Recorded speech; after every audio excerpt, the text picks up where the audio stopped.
Hi, and welcome to RadOnc Talks, a lecture series designed for students and residents of radiation oncology. My name is Ria. I am currently a PGY5 resident at the University of Pittsburgh, and today we'll be wrapping up our lymphoma lecture series for now with a talk on the evidence base for management of non-Hodgkin lymphoma. If you recall from the overview talk, we discussed that non-Hodgkin lymphoma is very broadly divided into aggressive versus indolent lymphomas. DLBCL is the most common aggressive non-Hodgkin lymphoma that we see, and follicular lymphoma is probably the most common indolent lymphoma. So in this talk, we'll start by discussing the role of aggressive non-Hodgkin lymphoma. We'll talk a little bit about the radiation dose and evidence for why we do what we do in terms of dose for NHL, and then we'll finish up by talking about the role of radiation in treating indolent lymphomas. Starting with the role of radiation in treating aggressive non-Hodgkin lymphoma. So remember, aggressive non-Hodgkin lymphoma, such as DLBCL, is typically treated with upfront chemotherapy, and that chemotherapy regimen is usually R-CHOP, which is a rituximab-based chemotherapy regimen. Remember, R-CHOP stands for rituximab, which is anti-CD20 antibody, cyclophosphamide, adriamycin, oncovin, and prednisone. So those are the agents in R-CHOP, and the role of radiation was much more prevalent in a pre-rituximab era when a lot of studies were done combining radiation with just CHOP-based chemotherapy. With the advent of rituximab, now that patients are receiving R-CHOP routinely, the systemic therapy just works so much better that the benefit of radiation is decreased. And so in the rituximab era, I would say radiation is significantly less utilized. We will see in some of these upcoming studies that there might be select cases where radiation could be indicated. Examples of that include bulky tumors that are 7.5 centimeters or greater, or if there is skeletal involvement. But for the large part, we're not seeing a lot of patients for DLBCL unless they have had poor response to upfront chemotherapy and they continue to have residual disease. Oftentimes we'll see patients that have residual disease either before or after an autologous stem cell transplant or CAR T-cell therapy. And then again, if there are select cases where we might consider, such as bulk and skeletal involvement. Here's a list of some of the trials that informed our management in a pre-rituximab era. So these trials are much older trials, SWOG 8736, ECOG 1484, and GILA, which is a French group, 93-1. These trials all took patients with stage 1 to 2 aggressive non-Hodgkin lymphoma, and the common theme was kind of randomizing to more cycles of CHOP-based chemotherapy versus fewer cycles of CHOP plus involved field radiation. And during these trials in this older era, patients were receiving on the order of 40 to 55 gray. So just more cycles of chemotherapy versus fewer cycles of chemotherapy with involved field radiation. And the trials kind of had some conflicting results. So the SWOG trial actually showed improved overall survival and progression-free survival on the order of around 10 to 12% with CHOP for 3 cycles followed by radiation. The ECOG study just showed an improvement in the progression-free survival, but not an improvement in the overall survival. And then the GILA study was actually a negative study, and it concluded that intensive chemotherapy was better. But keep in mind that the chemotherapy arm in the GILA study was receiving a different type of chemotherapy. So they were receiving ACVBP, which I would have to look up what that stands for. But it wasn't CHOP times 8 versus CHOP plus radiation. So these trials were all designed a little bit differently, and in the table you can kind of see some of the details. But in general, think of it as showing CHOP times 8 cycles versus fewer cycles of CHOP with involved field radiation. And especially based on the SWOG study, the fewer cycles of CHOP and radiation showed an improved overall survival and progression-free survival. And so based on these 3 studies, the general conclusion is that less intense chemotherapy plus radiation could be comparable to intensive chemotherapy alone with improved toxicity compared to intensive chemotherapy. So even if we're saying that the overall survival and progression-free survival, we're not totally sure if they're better or not, at least the toxicity is better than more intensive chemotherapy. And for some patients, this may be the way to go. Now, keep in mind, these studies were performed decades ago. They used a higher dose of radiation than we would normally use. In the modern era, if patients have a complete response, we would typically be giving them 30 gray of radiation, not 40 to 55 for a complete response. And remember, just as we talked about with Hodgkin lymphoma, involved site radiation is what we do in the modern era. In the old times, it used to be involved field radiation, but we've kind of narrowed down and we can just do involved site radiotherapy. So keeping in mind some of those caveats, keeping in mind that these trials did not necessarily come to a complete consensus, the big conclusion from SWOG, ECOG, and the GILA studies is that less intense chemotherapy plus radiation is probably comparable to intensive chemotherapy alone and can provide improved toxicity compared to intensive chemotherapy. Just to go into a little more detail about SWOG 8736, because I do think this might still come up on board exams. SWOG 8736 ran in the late 80s, early 90s, and they randomized around 400 patients with intermediate or high-grade non-Hodgkin lymphoma, stage 1 to 2 disease, to either 8 cycles of CHOP given every 3 weeks versus 3 cycles of CHOP plus involved field radiation, with the majority of patients receiving on the order of 45 to 50 gray. The outcomes actually showed improved progression-free survival as well as overall survival with 3 cycles of CHOP plus radiation compared to 8 cycles of CHOP. So the 5-year progression-free survival went from 64% with CHOP alone up to 77% with CHOP plus radiation.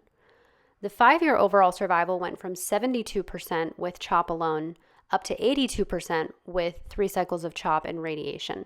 So we're seeing around a 10 to 12% improvement in both the progression-free survival as well as the overall survival with 3 cycles of CHOP plus radiation, and those were both statistically significant.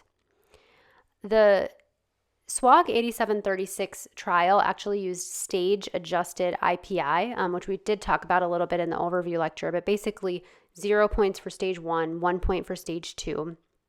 And depending on the stage-adjusted IPI, the progression-free survival went from 77% down to 60% down to 34%, depending on how many risk factors patients had in that stage-adjusted IPI. And the big problem with 8 cycles of CHOP was that the toxicity was worse, so worse cardiac toxicity as well as hematologic toxicity. And so this probably contributed to why the CHOP times 3 plus involved field radiation was the winning arm in this trial. The conclusion from SWOG 8736 then is that 3 cycles of CHOP plus radiation improves progression-free survival and overall survival with less toxicity compared to 8 cycles of CHOP. Remember the caveats. So this trial is very, very much outdated because we use R-CHOP now instead of just CHOP. We use ISRT instead of IFRT. And if patients have a complete response, we would be prescribing 30 gray rather than 40 to 50 gray. Now, those results from SWOG 8736 were short-term follow-up, so just 5-year follow-up, and we saw a 10 to 12% improvement in progression-free survival and overall survival. There was a long-term analysis of SWOG 8736 along with S0014, which ran in the early 2000s, and it took patients with DLBCL, a stage-modified IPI of 1 or greater, and these patients were treated with, again, 3 cycles of R-CHOP now, plus involved field radiotherapy to 40 to 55 gray. So SWOG was CHOP alone, and then they combined the analysis with some patients that were treated with R-CHOP in the early 2000s.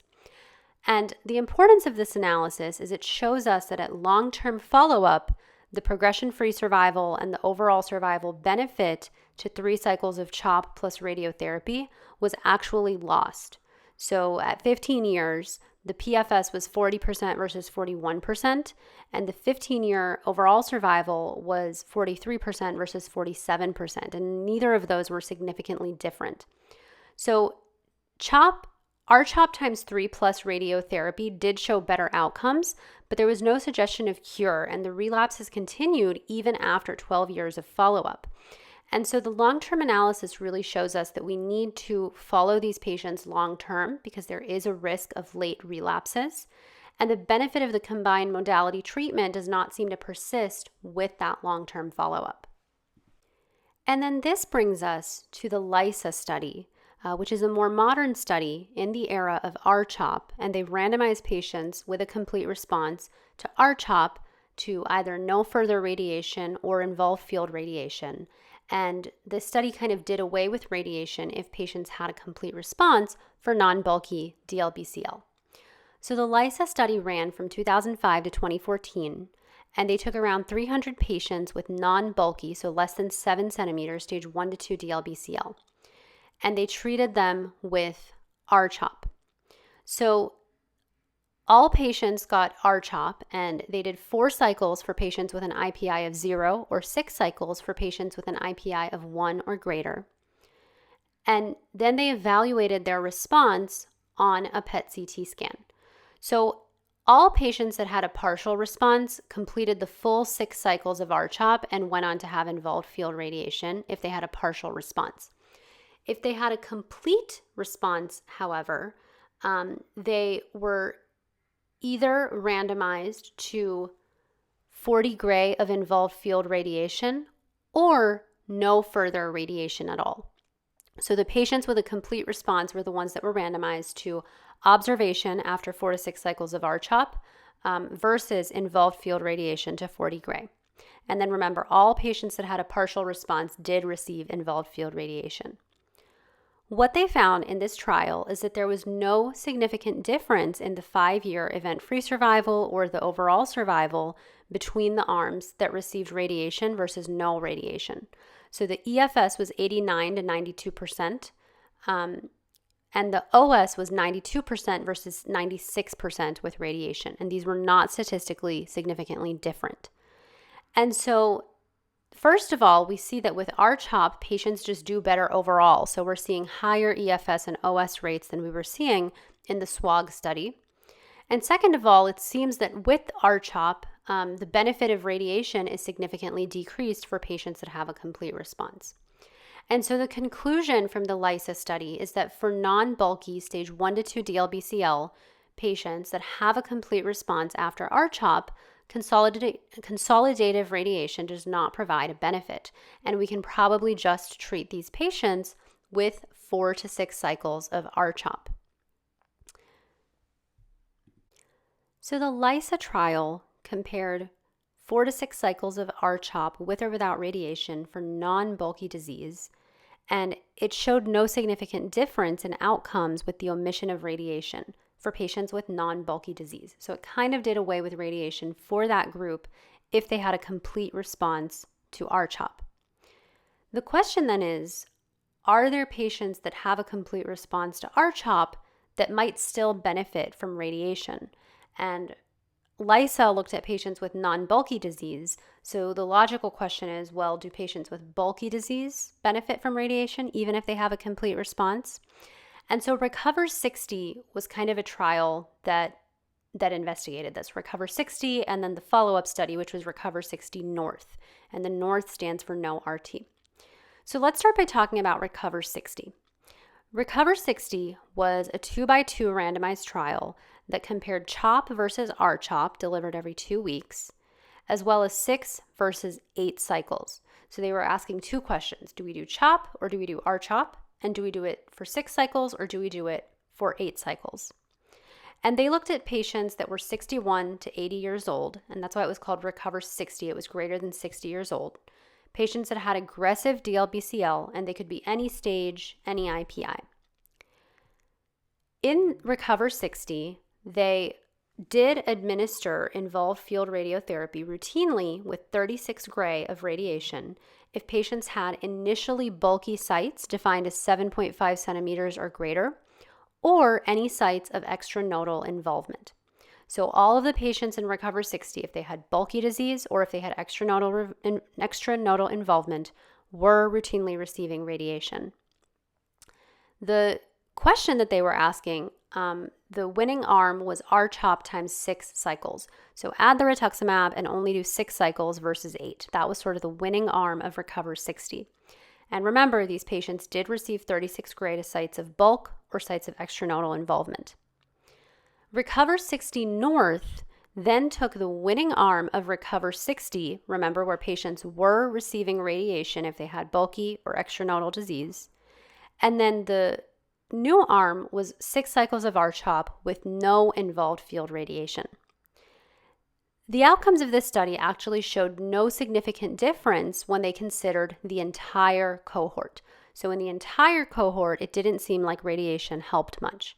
However, when they specifically looked at patients with bulky disease, they found that there was a worse EFS as well as PFS with the omission of radiation.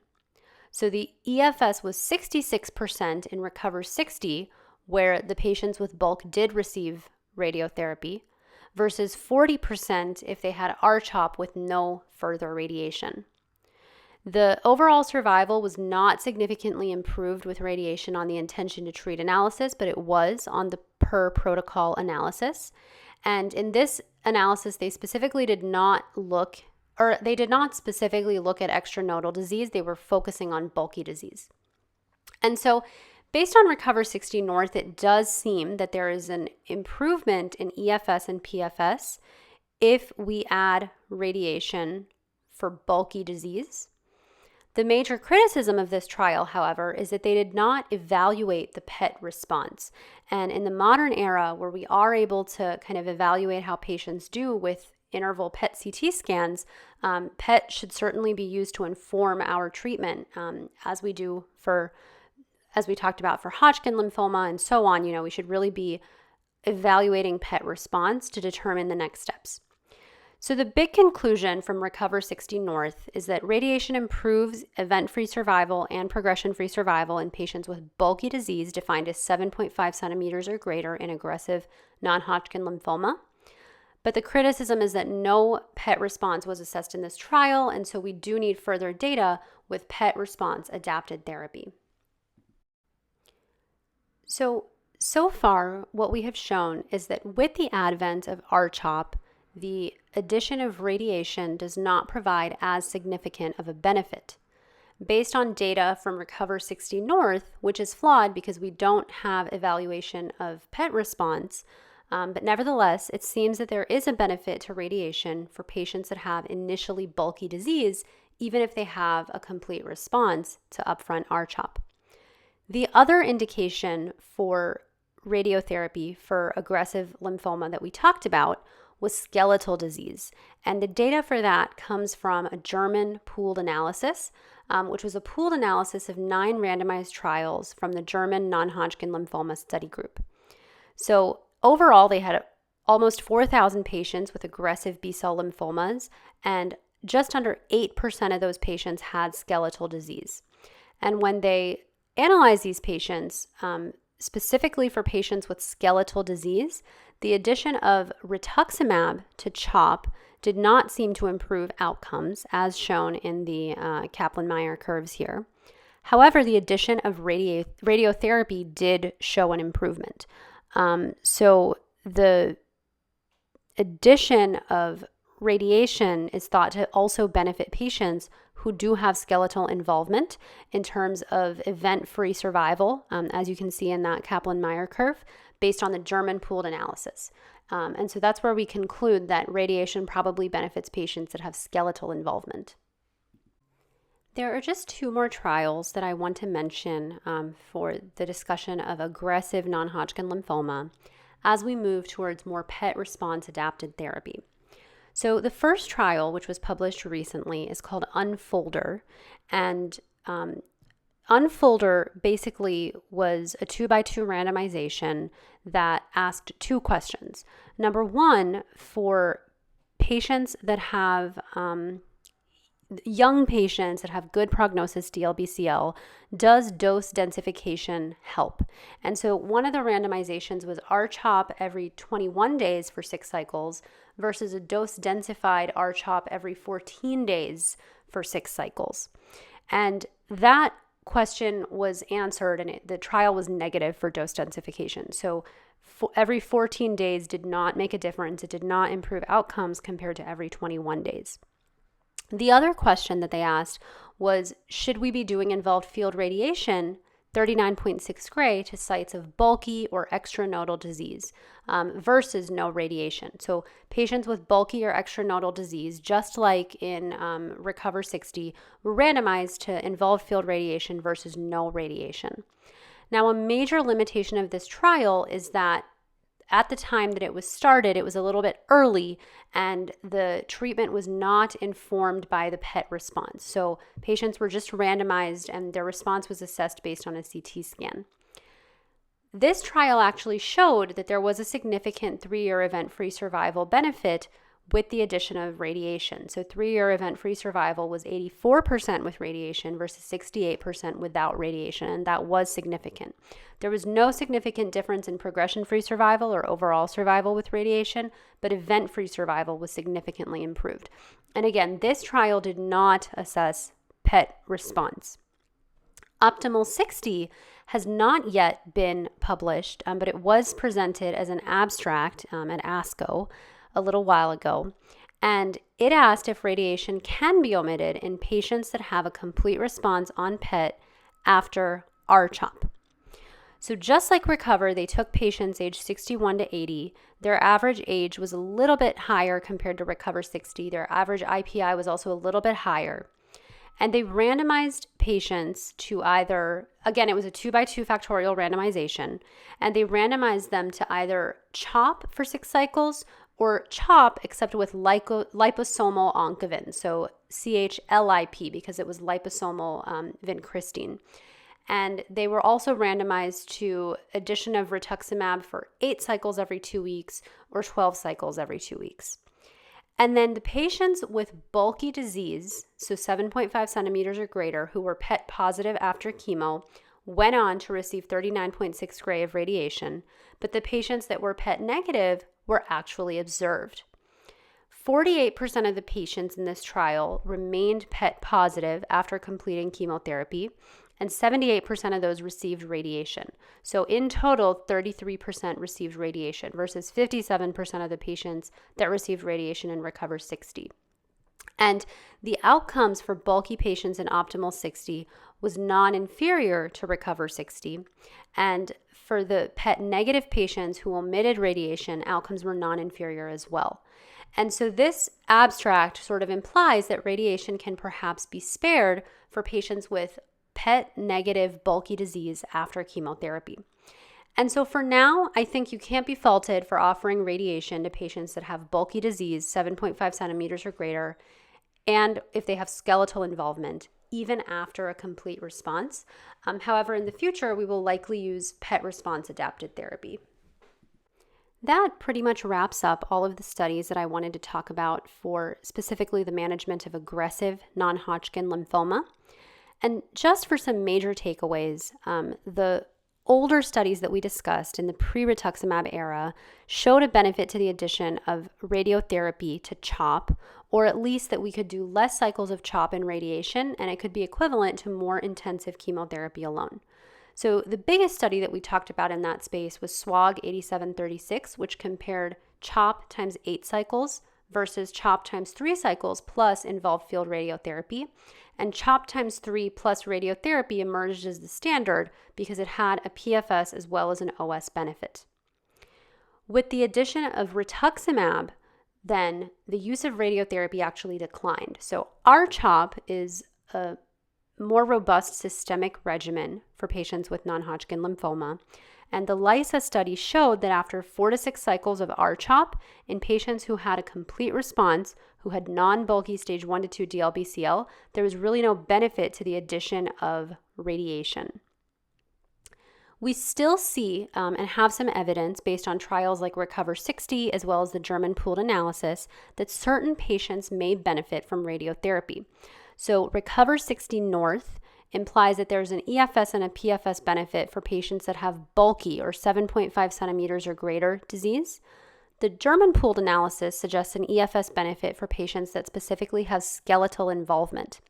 And so for now, offering radiation after a complete response, even in patients that have bulky 7.5 centimeter or greater disease, or if they have skeletal involvement, would probably be appropriate.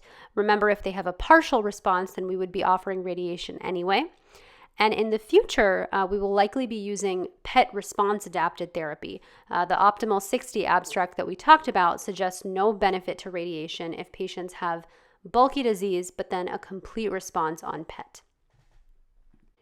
Before we move on and start discussing indolent lymphomas, I would like to take just a couple of slides to go over some very important studies that inform our radiation dose in non-Hodgkin lymphoma.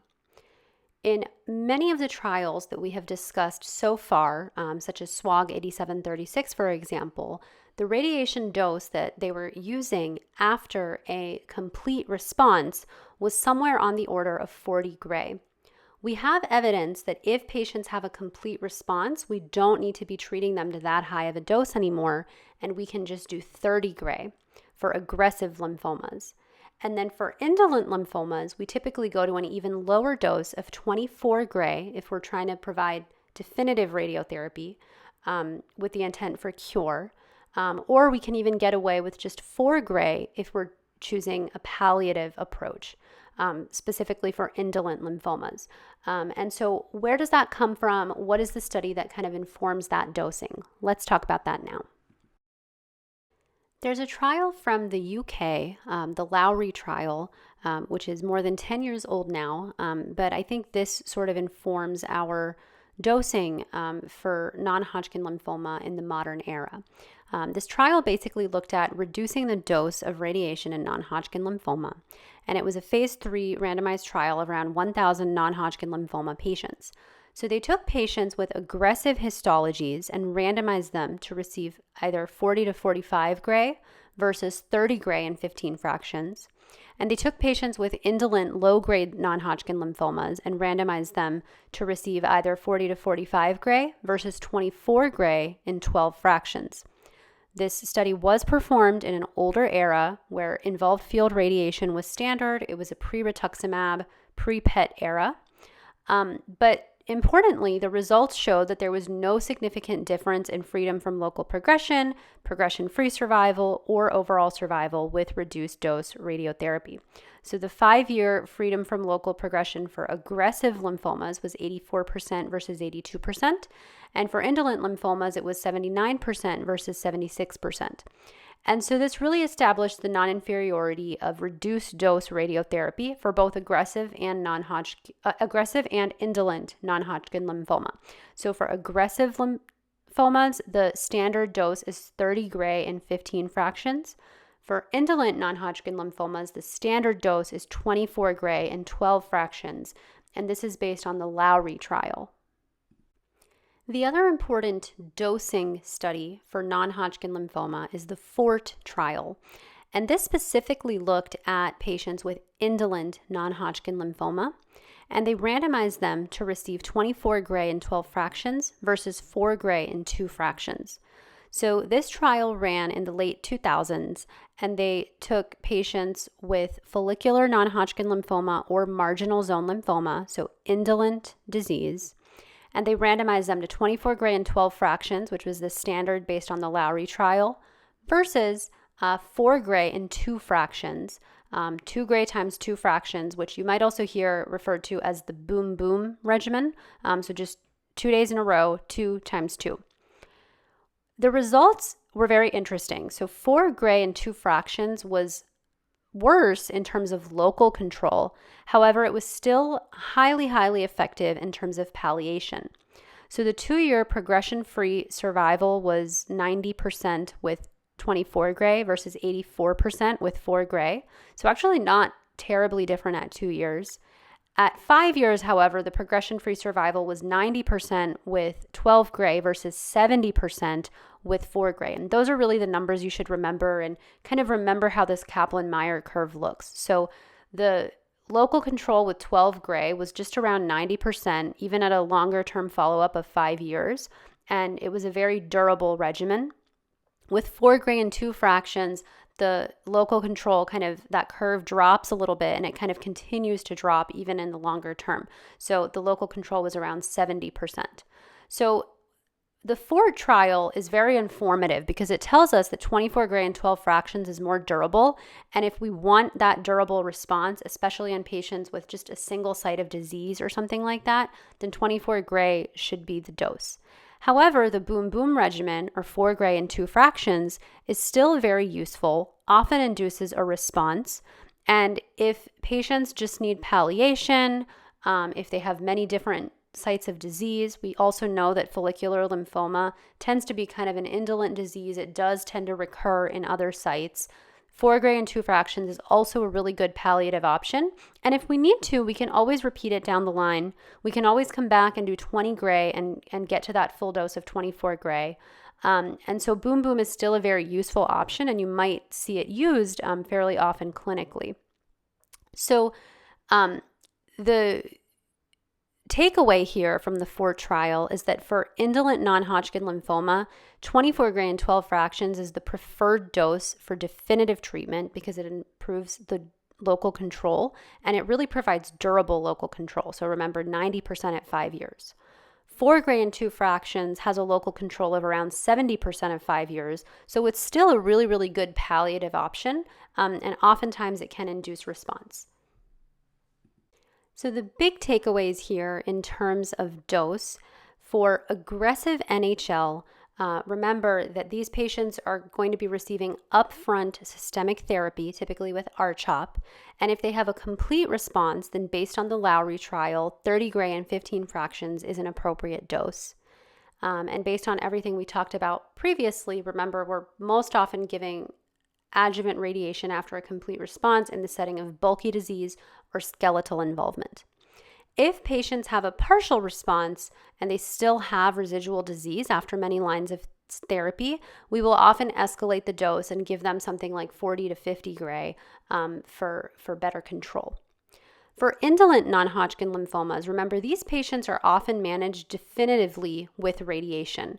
And if they just have early stage disease with only one site of involvement or something like that, 24 gray and 12 fractions is a very good dose for indolent non-Hodgkin lymphoma. And again, that is based on the Lowry trial.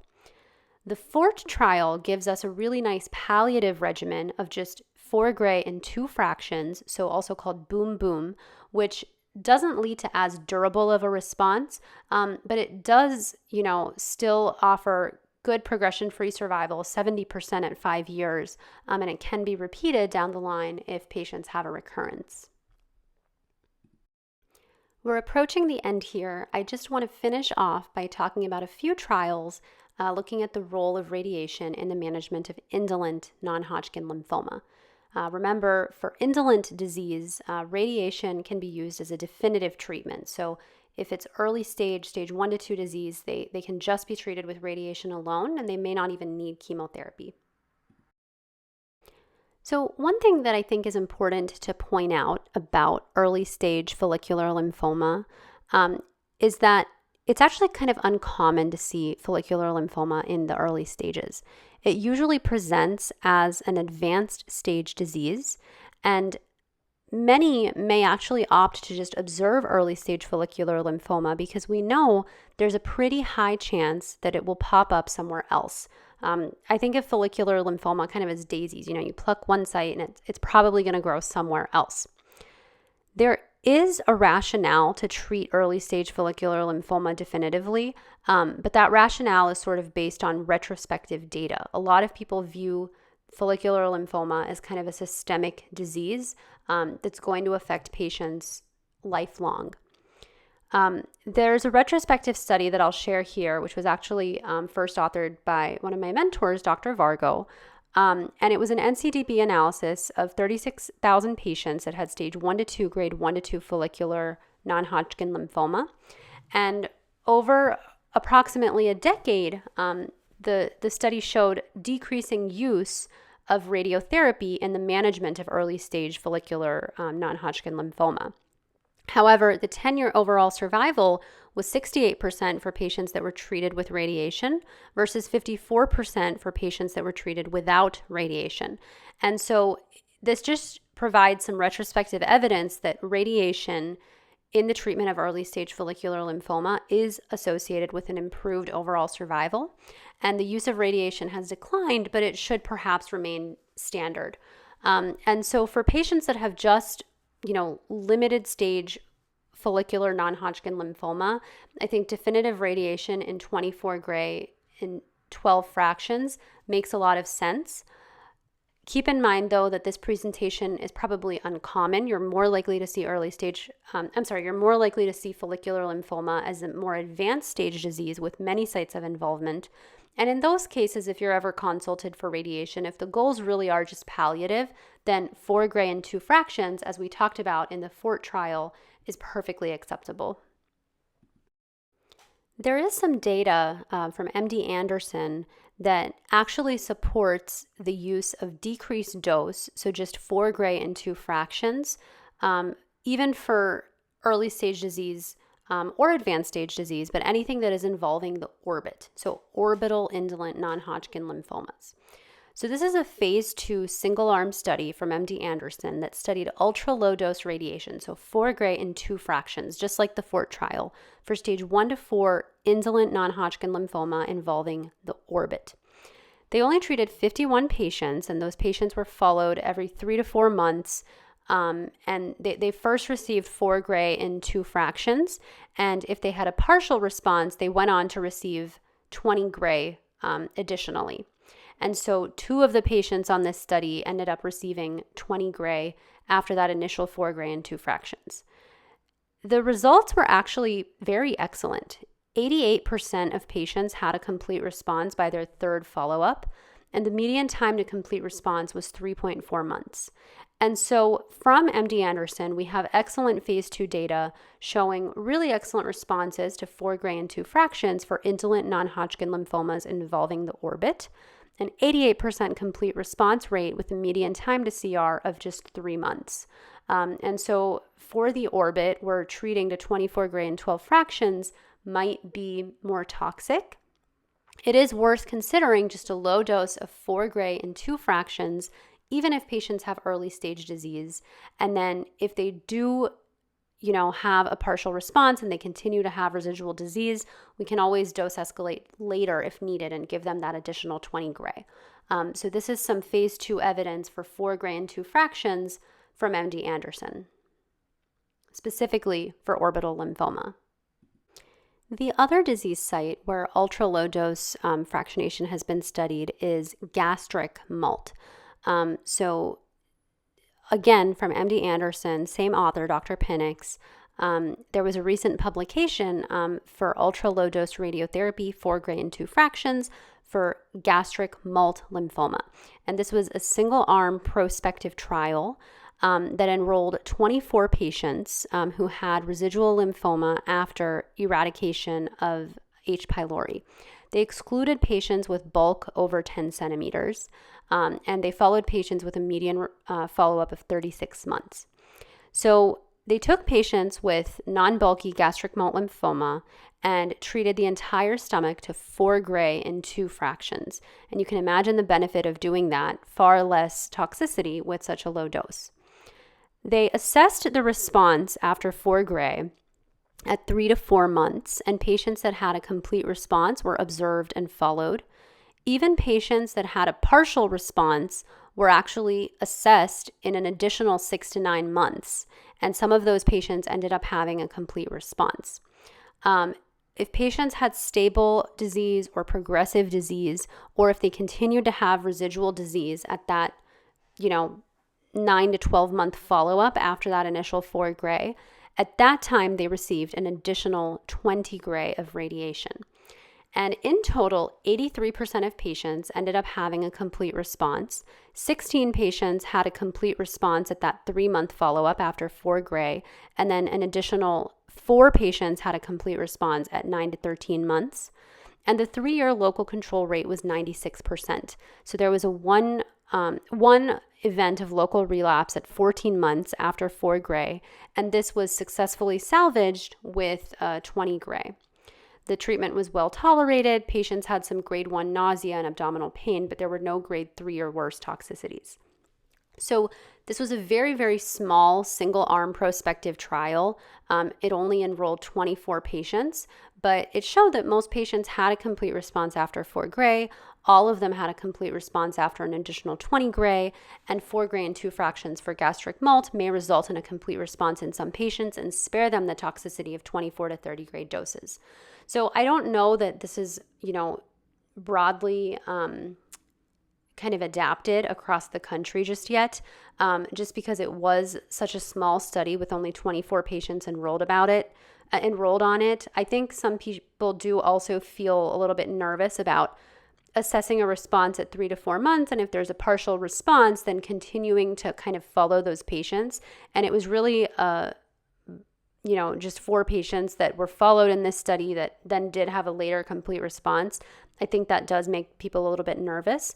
But this is just some more evidence for potentially de-escalating the dose in the future for gastric malt lymphoma as well. So this brings us to an end in our discussion of non-Hodgkin lymphoma evidence. Just to summarize, we talked about the Lowry and the Fort trials that established our doses that we use for lymphoma. So remember, for aggressive non-Hodgkin lymphoma, we're using 30 gray in the setting of a complete response. We can go up to 40 gray or even 50 gray if there's a partial response, depending on the various clinical factors. For indolent non-Hodgkin lymphoma, the standard dose is probably 24 gray if we're treating kind of with definitive intent. 4 gray in 2 fractions can be utilized for palliation, but remember it has less durable local control. So 90% local control with 24 gray versus 70% 5-year local control with 4 gray for indolent non-Hodgkin lymphoma. For aggressive lymphoma, radiation in general has been used less and less in the rituximab era. We talked about the LYSA study that didn't really show a benefit to the addition of radiation for patients with non-bulky stage 1 to 2 DLBCL who had a complete response to upfront R-CHOP. We did see that there was an EFS benefit to radiotherapy for bulky disease defined as 7.5 centimeters or greater, or skeletal involvement. And in the future, we are likely moving towards PET response adapted therapy. So the abstract that we have from Optimal 60 indicates that if patients do have PET negative disease, even if they have upfront bulky disease if they do respond and have PET negative disease after chemotherapy, they may not benefit from radiation. For indolent lymphoma, we talked about the role of definitive radiation in early stage disease using 24 gray, and then palliative radiation options for advanced stage, so 4 gray and 2 fractions.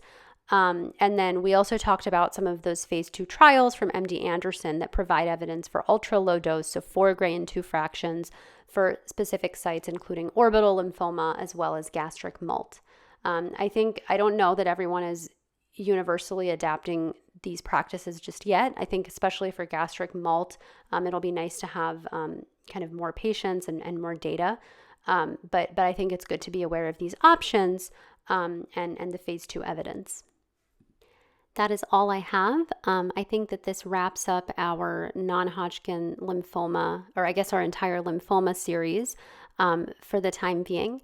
I hope that this was helpful. I hope it kind of helps to put a lot of the evidence into context and kind of tell an evolving story of why we do what we do in the practice of lymphoma.